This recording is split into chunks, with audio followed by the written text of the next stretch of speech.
pasti Hasto jadi tambah panas ya. Setelah kemarin di sidang kedua, Hasto membacakan eksepsi yang katanya dia tulis sendiri tuh tanggal 25 halaman, rajin sekali ya gitu ya, dan kemudian dia dibacakan gitu ya, pembacaan eksepsinya dia kembali menyeret nama Pak Jokowi. Tapi justru di acara buka bersama ya, Nasdem, Puan Maharani hadir gitu ya, Pak Jokowi hadir ya. Kan itu mereka berdua terlihat sangat akrab sekali. Puan akrab dengan Pak Jokowi ini ya. Kalau Hasto ngeliat video itu atau momen keakraban Puan dan Pak Jokowi, pasti hatinya Hasto ini itu terasa diiris-iris gitu ya, diiris-iris pelan-pelan hatinya gitu ya. Hasto pengennya dibela, seharusnya dibela. PDIP membangkingin 100% dirinya, itu ternyata tidak gitu ya. Kemudian juga dia pengen menebalkan anggapan bahwa dirinya dikriminalisasi.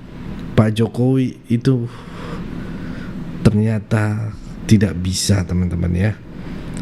Puan malah tiba-tiba hahaha akur dengan Pak Jokowi. Sekali lagi, ini pasti sakit benar hatinya Hasto Kristianto. Udah mau nangis kayaknya ya, seperti sudah jatuh ditimpa tangga lagi ya. Itu ya teman-teman. Tapi kita saksikan dulu video berikut ini. Dalam eksepsinya, Hasto menguraikan bagaimana operasi politik hingga dirinya duduk di kursi terdakwa. Hasto mengaku menerima berbagai intimidasi sejak Agustus 2023 hingga masa pemilu 2024. Puncak intimidasi menurut Hasto terjadi saat PDIP memecat Presiden ke-7 RI Joko Widodo. Hasto menyebut keputusan itu membuat kasus Harun Masiku dikaitkan dengan dirinya dan PDIP. Hasto juga mengaku berbagai tekanan terjadi pada proses penyelidikan hingga tahap pelimpahan berkas kasus ini. Menurut Hasto, ada utusan yang disebut-sebut pejabat negara meminta dirinya mundur dari sekjen PDIP serta tak boleh memecat Jokowi atau dirinya akan menjadi tersangka.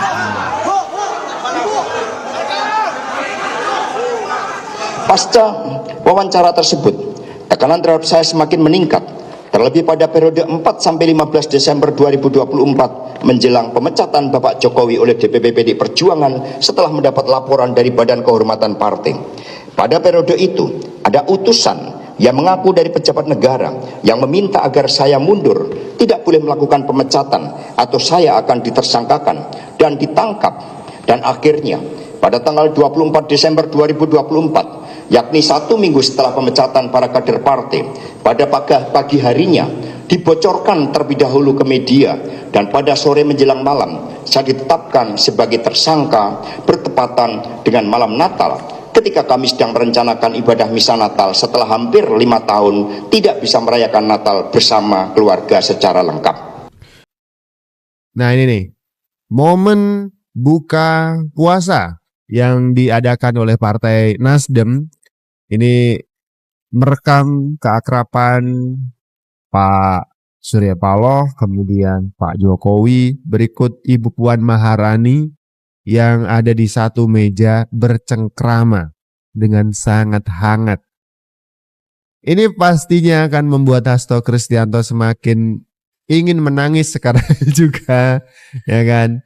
Apa yang dia usahakan, dia upayakan, dia menganggap dirinya martir ya, martir dan korban begitu. Ini justru Puan Maharani akrab dengan Pak Jokowi.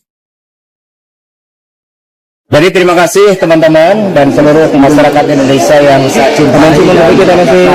Thank you. Jadi terima kasih kepada Majelis Hakim yang mulia bahwa saya dan penasihat hukum diberikan kesempatan masing-masing untuk membacakan eksepsi.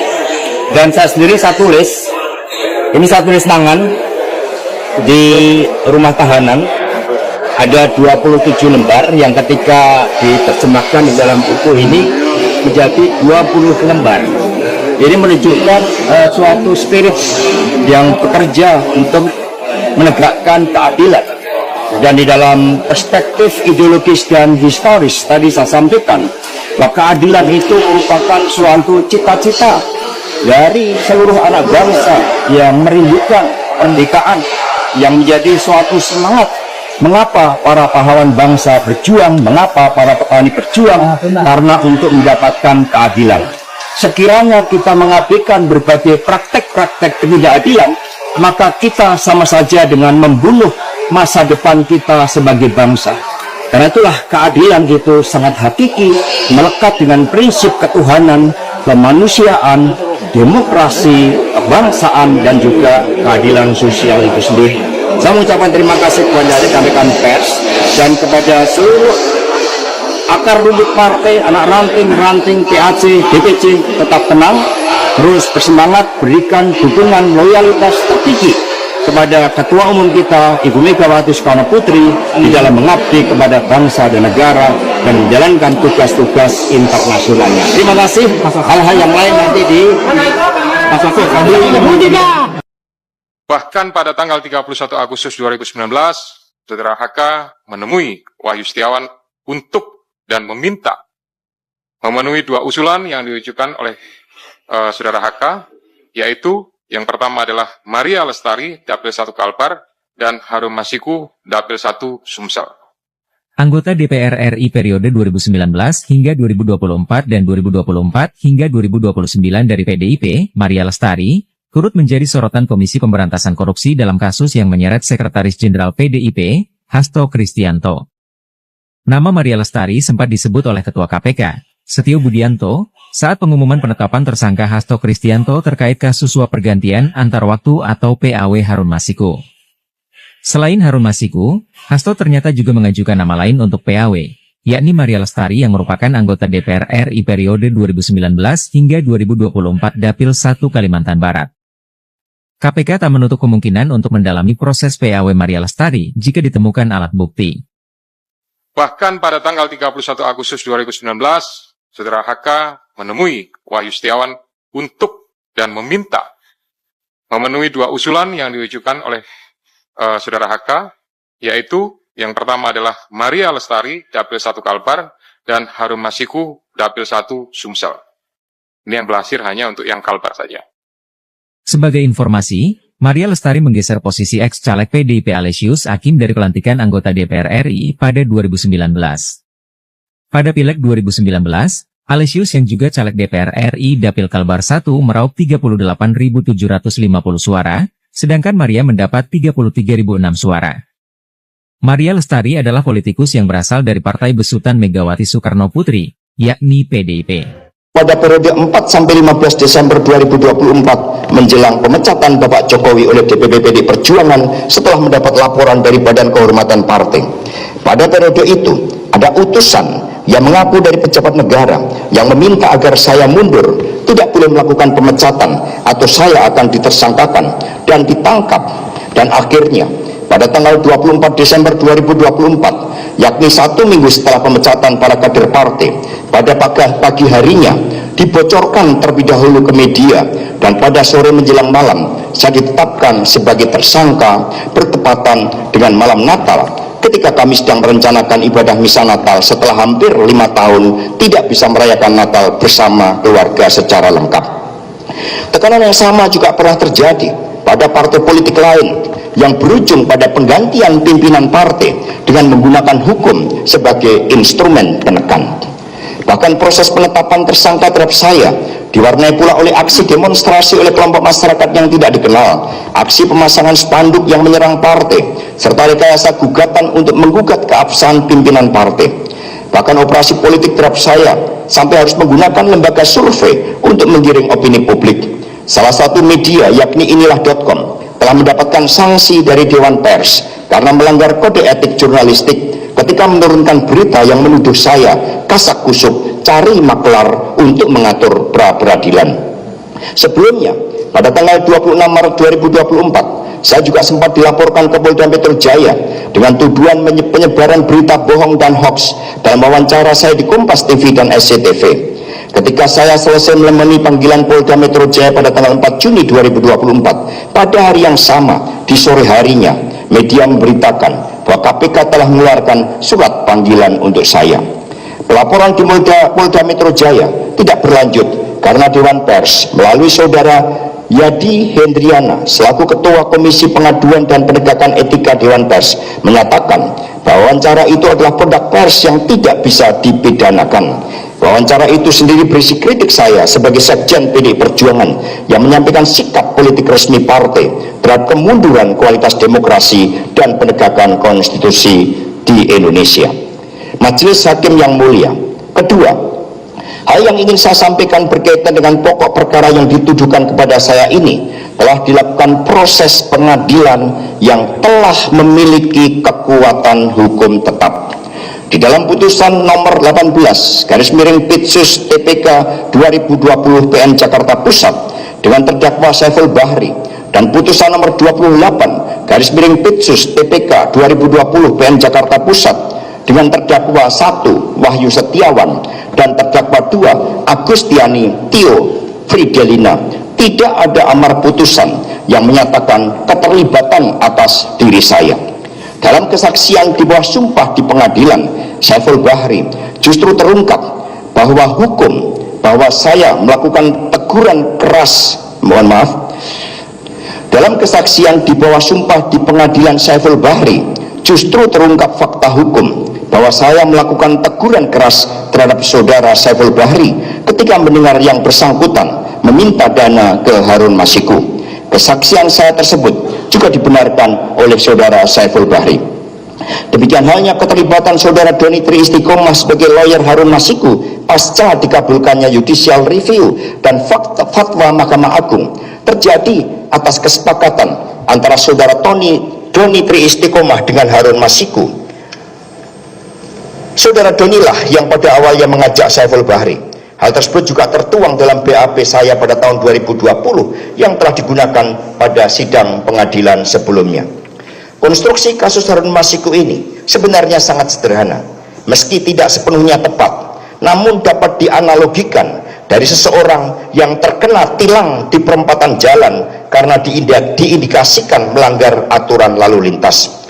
Seseorang bisa ditilang lalu merasa tidak berdaya dan kemudian bernegosiasi dengan polisi dengan otoritas kekuasaan yang lebih tinggi sehingga cenderung terjadi kesepakatan di bawah tangan dan terjadi damai.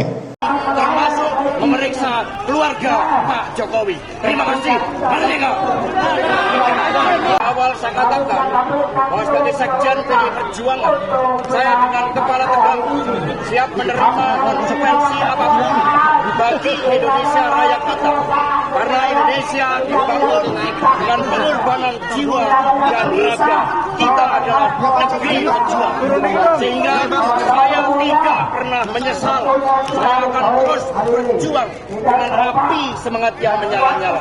Semoga ini menjadi momentum bagi Komisi Pemberantasan Korupsi untuk menegakkan hukum tanpa kecuali, termasuk memeriksa keluarga Pak Jokowi. Terima kasih. Merdeka.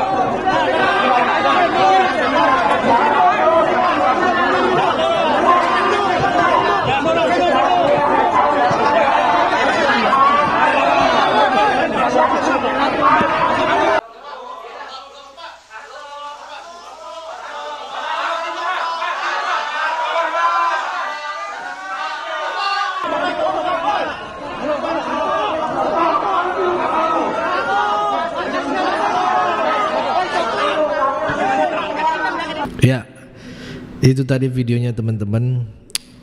Saya suka dengan pandangan Bung Laksamana ya, Soekardi yang sangat realistis ya dan logis dalam menyikapi langkah Megawati berdasarkan pengalaman empiris ya, yang sebagai salah satu orang yang turut mendirikan PDIP.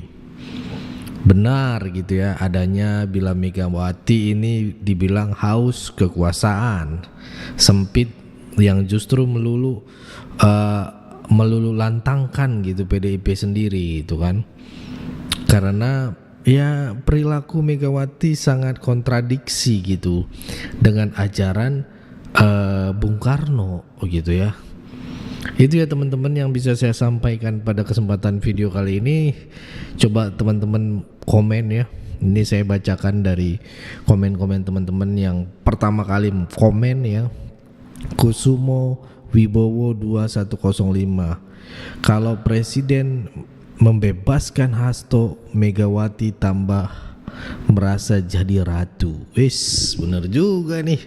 Yang paling berkuasa di Indonesia dan Indonesia menjadi kerajaan dengan ratunya Megawati. Waduh, dalam sekali nih Bang Kusumo Wibowo ya.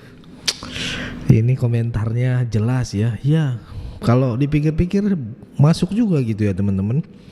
Kalau sempat Pak Prabowo sebagai Presiden Republik Indonesia ya membebaskan Hasto, artinya ada udang di balik bakwan. ada apa ya? Ya, jawab sendirilah ya. Nah, kita lanjut ke @Yosua_Novia 8829 ya. Jangan beri ampun bagi para koruptor pencuri uang rakyat. Biar rakyat tahu dan benar-benar mengerti kandangnya para koruptor sebenarnya partai apa gitu ya. Dan rakyat sangat berharap Prabowo Subianto harus berani mengusut harta kekayaan Megawati dan anak cucunya yang memiliki kekayaan luar biasa ya. Jangan tebang pilih dan jangan pandang bulu, biar kebenaran bisa terungkap.